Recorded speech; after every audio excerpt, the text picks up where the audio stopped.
आप सबों को मेरा प्रणाम। Good morning to all. हम लोग का आज का जो टॉपिक है मार्केटिंग के फंक्शंस को जानेंगे, आज हम लोग समझेंगे। हमारा एग्जाम में क्वेश्चन आ सकता है, मार्केटिंग से आप क्या समझते हैं, इसके फंक्शंस को बताएं। बता दें, ये जो टॉपिक है फंक्शंस ऑफ मार्केटिंग, हम लोग को जो एमकॉम सेमेस्टर 2 में एक पेपर है मार्केटिंग मैनेजमेंट, जिसका पेपर कोड है CC.Com 204। इसके यूनिट 1 में ये टॉपिक हम लोगों को पढ़ना है। और साथ साथ इत्तेफाक से ये जो टॉपिक है ना, ICOM सेकेंड ईयर के का एक पेपर है बिजनेस स्टडीज, वहाँ भी मार्केटिंग में ये टॉपिक हम लोगों को जानना है। सो MCOM सेमेस्टर 2 और ICOM 12th दोनों स्टूडेंट्स को ये लेक्चर फ़ायदा पहुंचाएगा। तो आइए हम लोग समझते हैं, जानने का प्रयास करते हैं क्या क्या फंक्शन है मार्केटिंग का, है ना। कहता है marketing is related to the exchange of goods and services. ये आप सभी जानते हैं, जो मार्केटिंग है वो गुड्स एंड सर्विसेज के एक्सचेंज से रिलेटेड है। Through its medium, the goods and services are brought to the place of consumption। इसकी सहायता से, इसके माध्यम से जो गुड्स एंड सर्विसेज है ना, वो कंजम्पशन प्लेस तक पहुंचाया जाता है मार्केटिंग की सहायता से। This satisfies the needs of the customers. ये कस्टमर्स के नीड को सेटिस्फाई करता है marketing. The following activities are undertaken in respect of the exchange of goods and services। Goods and services का जब हम exchange की बात करते हैं तो हमको क्या क्या एक्टिविटी करना होता है या हम करते हैं, है ना, जिसको कि हम functions of marketing कह रहे हैं। आइए हम लोग goods and services में इन्वॉल्व जितने भी एक्टिविटीज हैं सबको समझते हैं, जिसको कि हम क्या कह रहे हैं, फंक्शंस कह रहे हैं ना, मार्केटिंग के फंक्शंस को। नंबर 1 कहता है gathering and analysing market information. आप समझिए ना, आप एक मैन्युफैक्चरर बन के सोचिए, आप एक बहुत बड़े बिजनेसमैन हैं, आप एक बिजनेसमैन बन करके सोचिए, आपको ये टॉपिक जल्दी समझ में आएगा। सबसे पहला आप काम क्या करेंगे, तो इंफॉर्मेशन लेंगे, है ना। कहता है कि बाजार की जो जानकारी है आपको इंफॉर्मेशन कलेक्ट करना पड़ेगा और उनका एनालिसिस करना पड़ेगा, है ना। तो gathering and analysing market information is an important functions of marketing. ये एक मार्केटिंग का एक बहुत ही इम्पॉर्टेंट फंक्शन है। बिना इंफॉर्मेशन लिए, उनका एनालाइजिंग किए अगर आप मार्केट में उतरते हैं तो आप फेल कर जाइएगा, है ना। Under it an effort is made to understand the customers throughout in the following ways, है ना। थ्रू आउटली मतलब इसमें करते क्या हैं हम लोग, इसके अंतर्गत ना कस्टमर को जो हम अच्छे से समझने का प्रयास करते हैं, है ना। मार्केटिंग में मतलब ये जो इंफॉर्मेशन जो गैदर करना है और एनालाइजिंग करना है, इसमें हम लोग करते क्या है कि कस्टमर को, है ना, अच्छे से समझने का हम प्रयास करते हैं। जैसे आपको क्या क्या चीज़ जानना पड़ेगा। देखिए, सबसे पहला what do the consumers want, मतलब कि उपभोक्ता चाहते क्या है ना। इन व्हाट क्वांटिटी, किस मात्रा में चाहते हैं। एट व्हाट प्राइस, किस प्राइस पे वो लेंगे। व्हेन डू दे वांट, उनको कब चाहिए, है ना, वे कब चाहते हैं प्रोडक्ट को। What kind of advertisement do they like, किस तरह के वो एडवर्टीजमेंट को पसंद करेंगे, है ना। वेयर डू दे वांट, कहाँ चाहते हैं आप, मतलब कस्टमर कहाँ चाहते हैं। मतलब इस तरह का जो क्वेश्चन, आप एक बिजनेसमैन हैं, आप इस तरह का जो क्वेश्चन है ना, ये डिफरेंट क्वेश्चंस को आप एनालाइज कीजिए, है ना, तभी आप एक सक्सेसफुल बिजनेसमैन बन पाइएगा, है ना। मतलब इन सभी प्रश्नों का आप खुद से आंसर ढूंढिए। आप इंफॉर्मेशन ले लीजिए मार्केट से, उनका एनालाइजिंग कर लीजिए, और इस तरह का जब क्वेश्चन को आप सॉल्यूशन निकालेंगे, मतलब कस्टमर को समझने के लिए इन सभी बातों पे आपको क्या करना पड़ेगा, ध्यान देना पड़ेगा, ठीक ना। नेक्स्ट कहता है मार्केटिंग प्लानिंग, है ना। जो अगला फंक्शन है वो है marketing planning. In order to achieve the objectives of an organization with regard to its marketing, है ना, जो the marketeers chalk out his marketing planning। कहता है कि ये जो मार्केटिंग है ना, मार्केटिंग के संबंध में कोई भी जो ऑर्गेनाइजेशन है, जो जो उसका ऑब्जेक्टिव्स है ना, को प्राप्त करने के लिए क्या करेगा, जो मार्केटिंग का वो प्लान तैयार करेगा, चॉकआउट करेगा, है ना, मार्केटिंग प्लान तैयार करेगा। देखिए, जो जो मार्केटिंग है ना, जो जो ऑर्गेनाइजेशन है, वो मार्केटिंग के अंतर्गत मार्केट प्लान तैयार करेगा, उसको चॉकआउट करेगा, है ना। जो मार्केटियर है वो प्लान चॉकआउट करेगा, तभी वो क्या है, अपने ऑब्जेक्टिव को क्या कर पाएगा, अचीव कर पाएगा। अदरवाइज वो अचीव नहीं कर पाएगा। जब बिना मार्केट प्लान तैयार किए वो ऑब्जेक्टिव जो है ना, जो ऑब्जेक्टिव को अचीव कर ही नहीं पाएगा, जो ऑर्गेनाइजेशन का ऑब्जेक्टिव है ना। फॉर एग्जाम्पल, जैसे एग्जाम्पल समझिए, a company has a 25% market share. मान लीजिए फॉर अ पर्टिकुलर प्रोडक्ट, आप एक कंपनी है और आपका मार्केट में 25% का शेयर है, मतलब मार्केट शेयर पे आपका 25% का ये मतलब एक तरह से क्या है, आप अधिकार 25% आप मार्केट को होल्ड किए हुए हैं, है ना। The company wants to raise it to 40%। आप चाह रहे कि अब आपका मार्केट में शेयर कितना, 40% हो, है ना। In order to achieve this objective, इस ऑब्जेक्टिव को प्राप्त करने के लिए the marketeer has to prepare a plan. अब उसको एक प्लान तैयार करना पड़ेगा in respect of the level of production and promotion effort. अब ये जो आप प्लान तैयार करेंगे, जो जो उस लेवल पे पहुंचना है, आपको प्रोडक्शन से रिलेटेड तैयार करना पड़ेगा, प्रमोशन एफर्ट पे कैसे प्रमोट करेंगे अपने प्रोडक्ट को, है ना। It will also be decided as to who will do what, when and how। कहता है कि ये कौन जो है ना, कौन कौन क्या, कब और कैसे करेगा, ये सब आपको तय करना पड़ेगा, है ना। This is known as marketing planning. मतलब ये जो आप सोच रहे हैं ना, व्हाट, व्हेन, हाउ, ये सब जो सोच रहे हैं, यही तो प्लानिंग है। इन सभी से ये जो क्वेश्चन है, कौन करेगा, व्हाट मतलब कौन करेगा, है ना, क्या करेगा, कब करेगा, कैसे करेगा, ये सब जो सोच रहे हैं ना, इन सभी प्रश्नों से रिलेटेड जो आंसर होगा, इन सभी से रिलेटेड आपको प्लान तैयार करना पड़ेगा, है ना। तो मार्केट प्लानिंग है एक, मतलब मार्केटिंग का एक जो फंक्शन क्या है, अगला प्लानिंग तैयार करना, है ना। प्लानिंग तैयार करके काम करना पड़ेगा, तभी आप ऑब्जेक्टिव को अचीव कर पाएंगे। नेक्स्ट कहता है प्रोडक्ट डिजाइनिंग। प्रोडक्ट का डिजाइनिंग की बात बोल रहा है ना, प्रोडक्ट डिजाइनिंग एंड डेवलपमेंट, ये भी बहुत इंपॉर्टेंट है। Product designing plays an important role in product selling. Product का डिजाइनिंग जो है ना, जो आप जिस प्रोडक्ट को आप लॉन्च कर रहे हो, उसका डिजाइनिंग बहुत ही इंपॉर्टेंट रोल प्ले करता है ना, सेल में। The company whose product is better and जो अट्रैक्टिव है, अट्रैक्टिवली है, मान लीजिए आपका जो प्रोडक्ट है ना बढ़िया है और अट्रैक्टिव लुक में है, जो अट्रैक्टिव जो बोलता है ना, अट्रैक्टिवली डिजाइंड है ना। Sell more than the product of a company whose design happens to be weak and unattractive. देखिए, सिंपल सा बात कह रहा है कि मान लीजिए आपके प्रोडक्ट का जो डिजाइनिंग है ना, वो बहुत अट्रैक्टिव है, और दूसरे के कंपैरिजन, जिसका मान लीजिए दूसरा का जो प्रोडक्ट है वो कमजोर है और अनअट्रैक्टिव है, तो स्वाभाविक है कि आपका सेल ज्यादा होगा, है ना। डिजाइनिंग भी बहुत मैटर करता है, प्रोडक्ट का designing. It is important to remember that it is not sufficient to prepare a design in respect of a product।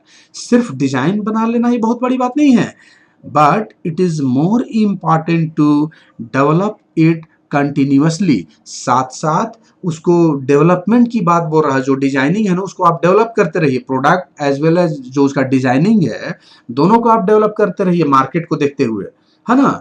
तो एक product designing and development marketing का ये फंक्शन है आपका, है ना। नेक्स्ट कहता है आपका स्टैंडर्डाइजेशन एंड ग्रेडिंग की बात बोल रहा है ना।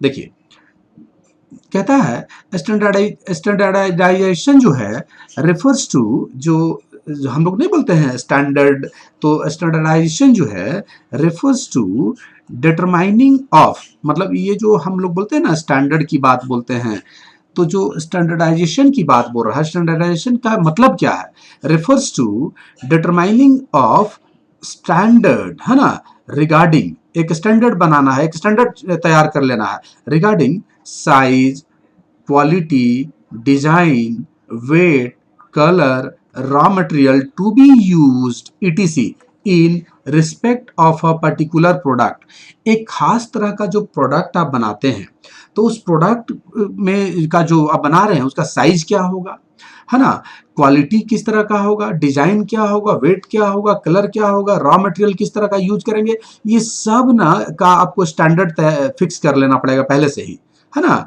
By doing so it is as certain that the given product will have some जो कहता है ना peculiarities, कुछ कुछ मतलब कि एक क्या कहें हम, एक आपको सुर्खियां कहते हैं ना, एक एक खासियत आ जाएगा एक प्रोडक्ट में आपका। ऐसा करने से यह सुनिश्चित हो जाता है कि उत्पाद में जो प्रोडक्ट है ना, प्रोडक्ट में कुछ खासियत आएगा। जब आप इस तरह का काम कर देंगे, आप एक स्टैंडर्ड फिक्स कर दिए हैं अपने प्रोडक्ट के ऊपर, है ना, साइज है, क्वालिटी है, डिजाइन है, वेट है, कलर है, रॉ मटेरियल किस तरह का यूज करेंगे, ये सब जब आप एकदम पहले स्टैंडर्ड फिक्स किए हुए हैं, तो आपका जो प्रोडक्ट है ना, आपका जो प्रोडक्ट है वो कुछ तो खास होगा आपके प्रोडक्ट में। तो स्टैंडर्डाइजेशन की बात बोल रहा था ना, जो पिक्युलरिटीज कुछ प्राप्त कर लेगा, है ना, आपका जो प्रोडक्ट है। Products having the same characteristics, है ना, सेम कैरेक्टरिस्टिक्स मतलब स्टैंडर्ड का, are placed in a given category और ग्रेड। आपको समझिएगा, products having the same characteristics, आप मान लीजिए कोई प्रोडक्ट है, कोई प्रोडक्ट, जो कुछ प्रोडक्ट्स हैं जिसका कि विशेषता एक ही तरह का है, एक ही स्टैंडर्ड का है, are placed in a given category और ग्रेड। मान लीजिए कुछ प्रोडक्ट्स हैं आपके, दो तीन प्रोडक्ट है और सेम कैरेक्टरिस्टिक्स का है, तो उसको हम लोग ना ग्रेडिंग कर देते हैं, है ना। This placing is called grading. मतलब आप अगर एक ही कैरेक्टर का दो तीन प्रोडक्ट है, तो आप उसको क्या कर देते हैं, कैटेगरी में बांट देते हैं, कैटेगरी ए, कैटेगरी बी, या ग्रेडिंग दे देते हैं ना। This placing is called grading. ये जो आप प्लेस कर रहे हैं ना, इसी को ग्रेडिंग कहते हैं।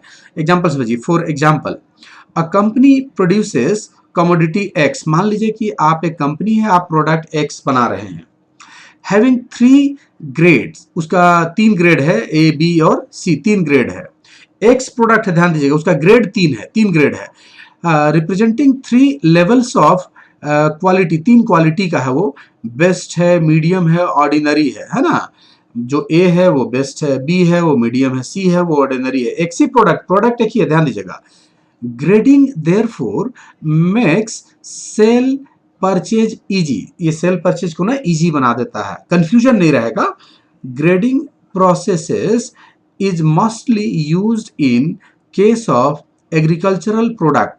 ये जो एग्रीकल्चरल प्रोडक्ट्स हैं ना, उनमें ग्रेडिंग ज़्यादा यूज होता है, लाइक फूड ग्रेन्स। आप देखिए कभी भी बाजार में जाइएगा तो जो फूड ग्रेन्स उसमें ग्रेडिंग रहेगा, जैसे कि प्राइस से पता चल जाता है वो आपका किस क्वालिटी का है ना। कोई बोलेगा 100 रुपये के जी, कोई बोलेगा 110 रुपये, कोई बोलेगा 200 रुपये, है ना। कॉटन हो गया, टोबैको हो गया, एप्पल्स हो गया, मैंगोज हो गया। आप बाजार में जाइए ना एप्पल लेने, एक ही दुकान में आपको दिखला देगा 200 से लेकर के ना आपको 250-300 रुपये के जी तक, 400 रुपये के जी तक बता देगा। तो ग्रेडिंग है ना, ठीक है। तो स्टैंडर्डाइजेशन एंड ग्रेडिंग की बात बोल रहा है, ये भी एक फंक्शन है किसका, मार्केटिंग का।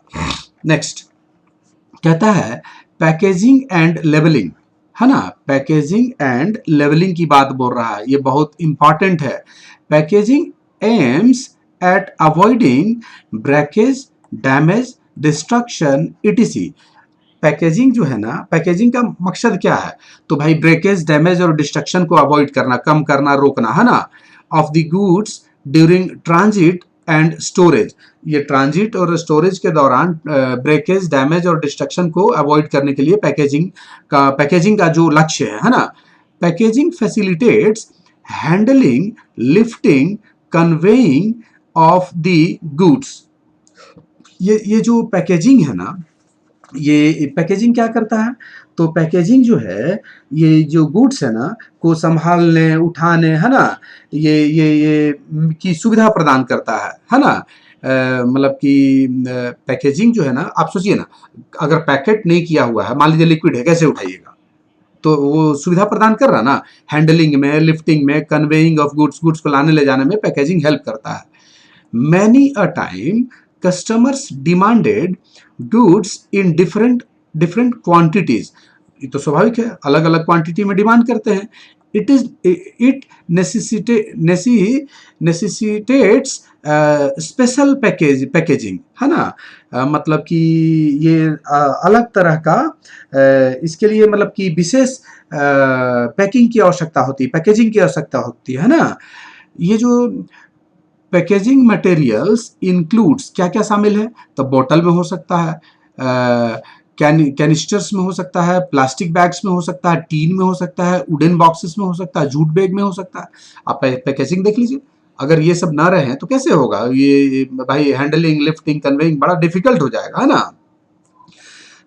नेक्स्ट फिर लेवलिंग की बात बोलता है। Labelling is a slip. Labelling है क्या? एक स्लिप है which is found on the product itself और on the package, providing all the information regarding the product and its producer। Labelling होता क्या है? प्रोडक्ट का इंफॉर्मेशन एंड प्रोड्यूसर का इंफॉर्मेशन रहता है। कोई भी आप प्रोडक्ट लेते हैं तो देखते हैं उसके ऊपर एक रेपर लगा रहता है जिसमें सारा डिटेल्स रहता है ना। दिस कैन इधर be in form of a cover और अ सील। हो सकता है कवर के रूप में हो या सील के रूप में हो। तो लेबलिंग बहुत जरूरी है ना। लेबलिंग से प्रोडक्ट एंड उसके मैन्युफैक्चरर का इंफॉर्मेशन रहता है ना, गुड्स के बारे में पता चलता है। तो जो मार्केटिंग का जो नेक्स्ट फंक्शन है वो पैकेजिंग एंड लेबलिंग। नेक्स्ट देखिए, कहता है ब्रांडिंग, है ना। ये भी बहुत इंपॉर्टेंट है ना। एवरी प्रोड्यूसर या seller wants that his product should have a special identity in the market। आप नहीं चाहेंगे कि आपका प्रोडक्ट मार्केट में एक अलग विशेष पहचान बना ले, है ना। in order to realize his wish, he has to give a name to his product which has to be distinct from other competitors। मतलब आपको इसके लिए करना क्या है कि मतलब कि अपनी जो आप चाह रहे हैं ना, जो आपका इच्छा है उसको पूरा करने के लिए उस जो मैन्युफैक्चरर है अपने प्रोडक्ट को एक ऐसा नाम देना पड़ेगा जो कॉम्पिटिटर से क्या होगा, अलग होना चाहिए, है ना, एकदम डिफरेंट होना चाहिए कॉम्पिटिटर से। गिविंग ऑफ डिस्टिंक्ट नेम, है ना, आपको अलग नाम देना है। Giving of distinct name to one's product is called branding। ये जो अलग नाम दे रहे हैं ना, जो एक नाम दे रहे हैं उत्पाद को, यही तो ब्रांडिंग है ना। Thus the objective of branding is to show that the products of a given company are different from that of the competitors, है ना। मतलब इस प्रकार ब्रांडिंग का जो उद्देश्य है क्या दिखाना है? यह दिखाना है कि किसी जो कंपनी है ना, कंपनी का जो प्रोडक्ट है, जो कंपनी है, किसी कंपनी का जो प्रोडक्ट है वो कॉम्पिटिटर से क्या है, एकदम डिफरेंट है ना। ब्रांडिंग ही बतलाता है कि वो उससे अलग है। और so that it has its own identity, ताकि मतलब क्या हो, उसकी अपनी पहचान हो, है ना। मतलब ब्रांडिंग क्या करता है ना, ब्रांडिंग जो है वो आपको कॉम्पिटिटर के जो प्रोडक्ट है ना उनसे अलग बनाता है, ठीक है। Next, customer support service. ये बहुत इंपॉर्टेंट है, कस्टमर सपोर्ट सर्विस, है ना।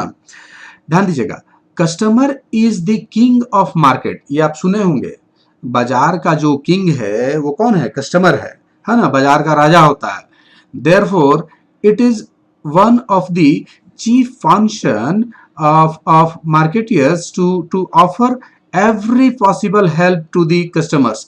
इसीलिए जो जो जो क्या है, जो मार्केटर्स हैं वो ग्राहकों को हर संभव मतलब मदद देना पड़ेगा आपको, है ना, जो संभव हो सके आप उसको दीजिए, नहीं तो कस्टमर सेटिस्फाइड नहीं रहे तो भागेगा आपके यहाँ से।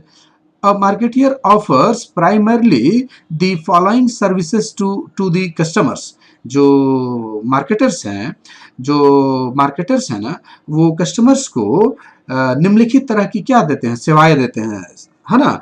बोलता है आफ्टर सेल सर्विस, आप सेल कर दिए, उसके बाद कुछ सर्विस का रिक्वायरमेंट है, ये बहुत इंपॉर्टेंट है ना। अगर आप सर्विस नहीं दीजिएगा ना, दोबारा आपके यहाँ कस्टमर नहीं आएगा।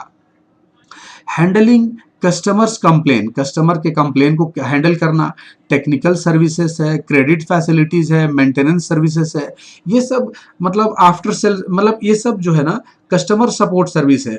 इन सभी पे आपको फोकस करना पड़ेगा, ध्यान देना पड़ेगा। तो ये भी मार्केटिंग के अंतर्गत ही सब आता है, इन सब को कंसीडर करना पड़ेगा, है ना, तभी आप मार्केट में टिक पाइएगा, है ना। देखिए ना, कहता है helping the customer in this way offers him satisfaction, मतलब आप अगर इस तरह से मदद करेंगे तो एक सेटिस्फैक्शन, उनको संतुष्टि मिलेगा, है ना। And in today's competitive age customer satisfaction happens to be the top most priority, मतलब कस्टमर के सेटिस्फेक्शन को एकदम टॉप मोस्ट प्रायोरिटी में रखता है कोई भी ऑर्गेनाइजेशन। नहीं रखिए ना, फिर देखिए आप चल पाइएगा, नहीं चल पाइएगा। This encourage a customers attachment to a particular product, जब आप ऐसा करेंगे तो कस्टमर ना किसी प्रोडक्ट के प्रति अटैच हो जाते हैं, मतलब मान लीजिए आपका प्रोडक्ट है तो आप आपके कंपनी से जुड़े हुए रहेंगे कस्टमर्स, है ना। नेक्स्ट कहता है प्राइसिंग ऑफ प्रोडक्ट, ये अगला फंक्शन है आपका मार्केटिंग का। It is the most important function of marketing manager to fix price of a product, ये बहुत ही इंपॉर्टेंट है, मार्केटिंग मैनेजर का एक इंपॉर्टेंट फंक्शन है प्रोडक्ट के प्राइस को तय करना, है ना। the price of a product is affected by its cost, है ना, rate of profit, price of competing product, है ना, पॉलिसी ऑफ गवर्नमेंट etc। जो देखिए ना, the price of a product, जो प्रोडक्ट का प्राइस है ना, वो प्रभावित होता है क्या चीज से, कॉस्ट से, है ना, जो उसकी लागत है, जो प्रॉफिट लेना है ना, जो कंपटीटर का जो प्राइस है, और जो गवर्नमेंट का जो पॉलिसी है, ये सब ना कॉस्ट को अफेक्ट करता है, प्राइस को अफेक्ट करता है, प्राइस को क्या करता है, अफेक्ट करता है, प्रभावित करता है। फिर the price of a product should be fixed in a manner that it should not appear to be too high, बहुत अधिक भी नहीं होना चाहिए, and at the same time, और साथ साथ it should earn enough profit for the organisation, मतलब आपको प्राइस ऐसा तय करना है कि वो बहुत अधिक भी ना हो और साथ साथ आपको जो ऑर्गेनाइजेशन है ना उसके लिए बढ़िया अच्छा मुनाफा पर्याप्त प्रॉफिट भी क्या हो, कमाए, ठीक है, मतलब उचित प्रॉफिट भी कमा लेना है, प्राइस बहुत ज़्यादा भी नहीं रखना है। इस तरह का प्राइसिंग जो प्रोडक्ट है उससे रिलेटेड आपको डिसीजन लेना पड़ेगा, है ना। नेक्स्ट आइए, प्रमोशन, मार्केटिंग का जो अगला जो फंक्शन है ना, ये क्या है, प्रमोशन है। कहता है promotion means informing the customers about the products of the company के प्रोडक्ट के बारे में कस्टमर्स को इन्फॉर्म करना, है ना, is promotion. And encouraging them to buy these products, और इनकरेज भी करना है, इन्फॉर्म करना एंड इनकरेज करना कि भाई आप खरीदो, है ना। these are there are four methods of promotion। Promotion के जो मेथड्स हैं ध्यान दीजिएगा, एडवर्टीजमेंट है, पर्सनल सेलिंग है, सेल्स प्रमोशन है, पब्लिसिटी है, दीज आर दी मेथड, है ना, प्रमोशन के मेथड्स हैं। प्रमोशन चैप्टर में जब आएंगे तो डिटेल से बात करेंगे। Every decision taken by the marketer in this respect affects the sales, कोई भी डिसीजन इन सभी से रिलेटेड लीजिएगा ना आप तो सेल को अफेक्ट करेगा। These decisions are taken keeping in view the budget of the company, company के बजट को देखते हुए, है ना, कंपनी के बजट को देखते हुए क्या करना है, कंपनी के बजट को देखते हुए ये निर्णय लेना है ना। नेक्स्ट कहता है, देखिए अगला जो फंक्शन है, फिजिकल डिस्ट्रीब्यूशन की बात बोल रहा है, फिजिकल डिस्ट्रीब्यूशन है ना। देखिए समझिए, under this function of marketing the decision about carrying things from the place of production to the place of consumption is taken into account। मतलब इसमें करना क्या है, जो मार्केटिंग का जो फंक्शन है इसके अंतर्गत हम क्या करते हैं, तो जो प्रोडक्ट है ना, प्रोडक्ट को उपभोग के स्थान से उपभोग मतलब कि उत्पादन के स्थान से जहां से प्रोडक्शन हो रहा है उपभोग के स्थान तक ले जाने के जो निर्णय है ना को ध्यान में रखा जाता है। मतलब आप सोचते हैं कि कैसे ले जाएं, है ना, प्रोडक्शन स्थान से कहां तक, कंजम्पशन स्थान तक। टू अकम्प्लिश दिस टास्क, है ना, decision about 4 factors are taken. जो आपको प्रोडक्शन प्लेस से कंजम्पशन प्लेस तक ले जाना है प्रोडक्ट को, तो आप क्या क्या सोचेंगे, क्या क्या चीज ध्यान देना पड़ेगा आपको। ट्रांसपोर्टेशन पे ध्यान देना पड़ेगा, इन्वेंट्री पे ध्यान देना पड़ेगा, वेयर हाउसिंग पे ध्यान देना पड़ेगा, ऑर्डर प्रोसेसिंग पे ध्यान देना पड़ेगा। मतलब ट्रांसपोर्टेशन है, इन्वेंट्री मतलब स्टॉक है ना, वेयर हाउसिंग है, ऑर्डर प्रोसेसिंग है किस तरह का, इन सब को कंसिडर करना पड़ेगा, है ना। मतलब प्रोडक्शन स्थान से कहाँ ले जाना है, कंजम्पशन स्थान पर, तो इन सभी बातों पर ध्यान देंगे। ऐसे ही थोड़ी पहुंचा देंगे कंजम्पशन स्थान पे, जहां प्रोडक्ट का डिमांड है बिना सोचे पहुंचा दीजिएगा, नहीं, ऐसा नहीं कर सकते हैं आप सब कई चीज ध्यान देना पड़ेगा आपको, बहुत सारे फैक्टर्स हैं। Physical distribution by taking things at the right place and at the right time creates time and place utility. याद कीजिए पिछले क्लास में बताए थे, place time utility, place utility, है ना। ये जो फिजिकल डिस्ट्रीब्यूशन है, ये जो गुड्स है ना को सही जगह और सही समय पर लेने से क्या होता है, टाइम और जो प्लेस का जो यूटिलिटी है ना वो क्रिएट होता है। ठीक है, तो फिजिकल डिस्ट्रीब्यूशन समझ गए, ये फंक्शन है मार्केटिंग का। नेक्स्ट आइए ट्रांसपोर्टेशन, ध्यान दीजिएगा। Production, sale and consumption all the 3 activities need not be at one place। आप सोच के देखिए, तो क्या प्रोडक्शन, सेल और कंजम्पशन सब एक ही जगह पे होगा, तो आंसर है नहीं। Had it been so, transportation of goods, है ना, goods for physical distribution would have become irrelevant, है ना। कहता है ना कि ये जो यदि ऐसा होता, अगर ऐसा होता, मान लीजिए सब एक ही स्थान पे होता, तो फिजिकल डिस्ट्रीब्यूशन के लिए जो हम ट्रांसपोर्टेशन जो है, ट्रांसपोर्टेशन का जरूरत ही नहीं होता, है ना। मतलब ऐसा तो नहीं ना है, जो प्रोडक्शन है, सेल है, सब अलग अलग प्लेस पे है, इसलिए ट्रांसपोर्टेशन की जरूरत है। But generally it is not possible, है ना। Production is carried out at one place, sale at another place and consumption at yet another place. ये तीनों 3 जगह पे हो रहा है, प्रोडक्शन कहीं और हो रहा है, सेल कहीं और हो रहा है, कंजम्पशन कहीं और हो रहा है, सब अलग अलग जगह पे हो रहा है। Transport facility is needed for the produced goods to reach the hands of क्या है, consumers। ये जो प्रोडक्शन, जो ट्रांसपोर्टेशन का जो फैसिलिटी है ना, ये कस्टमर्स के हाथों तक, कस्टमर्स के पास पहुंचाने के लिए क्या है, बहुत जरूरी है, इसकी आवश्यकता है ना। आप सोचिए, देखिए ना, तीनों 3 जगह पे हो रहा है, प्रोडक्शन कहीं और, सेल कहीं और, कंजम्पशन कहीं और। तो अगर मान लीजिए सब एक ही जगह पे होता, तब तो भाई फिजिकल डिस्ट्रीब्यूशन की जरूरत ही नहीं था, है ना। तो फिजिकल डिस्ट्रीब्यूशन की जरूरत क्यों पड़ा, क्योंकि ये सब तीनों 3 जगह पे होता है। तो ट्रांसपोर्टेशन भी मार्केटिंग का ही एक फंक्शन है। और ये लास्ट मेरे हिसाब से है, मेरे आधार पे हमने लास्ट इसको रखा है, स्टोरेज और वेयर हाउसिंग, बहुत इंपॉर्टेंट है। There is a time lag between the purchase और production of goods and their sale. आप सोचिए, देखिए ना, परचेज कर लिए या प्रोडक्शन कर लिए, जो कहिए, है ना, परचेज प्रोडक्शन को हम एक ही मान रहे हैं, परचेज कर लिए या प्रोडक्शन कर लिए, आप खरीदे या बना लिए, और जो सेल करना है उसके बीच में टाइम लैग है, गैप है।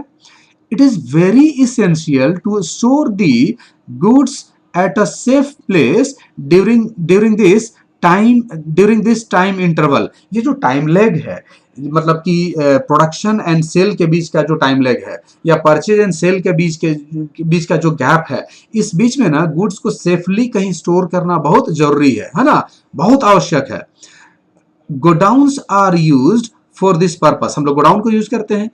Keeping of goods in godowns till the same are sold is called storage। Storage किसको कहेंगे? तो गुड्स को सेफली रखना, गोडाउन में रखना जब तक कि वो सेल ना हो जाए, उसी को ना स्टोरेज कहेंगे। For the marketing manager storage is an important function, एक इंपॉर्टेंट फंक्शन है मार्केटिंग मैनेजर का, है ना। एनी निग्लिजेंस, कुछ भी अगर लापरवाही हुआ ऑन दिस पार्ट में डैमेज द इंटायर स्टॉक, अगर जरा सा भी लापरवाही हुई ना तो आपका पूरा स्टॉक डैमेज हो सकता है। टाइम यूटिलिटी इज दस क्रिएटेड बाय स्टोरेज एक्टिविटी, जो स्टोरेज एक्टिविटी है ना, टाइम यूटिलिटी क्रिएट होता है। तो ये स्टोरेज की बात था, वेयर हाउसिंग की बात था। तो ये सब कुछ फंक्शंस हैं मार्केटिंग का, है ना। फंक्शंस ऑफ मार्केटिंग में सबसे पहले इंफॉर्मेशन गैदर कीजिए, एनालाइज कीजिए मार्केट इंफॉर्मेशन का, है ना। मार्केटिंग प्लानिंग तैयार कीजिए, आप प्रोडक्ट का डिजाइनिंग एंड डेवलपमेंट पे ध्यान दें, स्टैंडर्डाइजेशन की बात बोल रहा है, ग्रेडिंग की बात बोल रहा है ना। पैकेजिंग लेवलिंग पे ध्यान देना पड़ेगा आपको, ब्रांडिंग की बात बोल रहा है जिससे आपका प्रोडक्ट क्या हो, डिस्टिंक्ट लगे, एकदम अलग से अलग लगे, है ना। कस्टमर सपोर्ट सर्विस की बात बोल रहा है, ध्यान बहुत ही अलर्ट रहना पड़ेगा इस पे, नहीं तो दोबारा आपके यहाँ कोई कस्टमर नहीं आएगा। प्राइसिंग की बात बोल रहा है, बहुत अच्छा, बहुत ज्यादा भी तय नहीं करना है और ये ऐसा तय करना कि प्राइस भी हमको, प्रॉफिट भी हमको एनफ मिलता रहे, है ना। प्रमोशन की बात बोल रहा है, आजकल बिना प्रमोशन का तो कुछ चलना नहीं है ना। फिजिकल डिस्ट्रीब्यूशन की बात बोल रहा है ना। फिर ट्रांसपोर्टेशन की बात बोल रहा है, स्टोरेज की बात बोल रहा है। तो ये सब फंक्शन है, ये किसका, मार्केटिंग का, है ना। या मार्केटिंग के अंतर्गत ये सब एक्टिविटीज इन्वॉल्व है। तो उम्मीद है कि बात आपको समझ में आ गई होगी। अगर वीडियो थोड़ा लंबा हो गया, अगर आपको ये हमारा लेक्चर पसंद आया तो प्लीज़ लाइक करें, हमारा हौसला बढ़ाएं और चैनल को प्लीज़ सब्सक्राइब कर लें ताकि आपको नेक्स्ट नोटिफिकेशन हमारा मिलता रहे। आप सबों को हमारे साथ लाइव बंदे रहने के लिए thanks. Have a good day to all.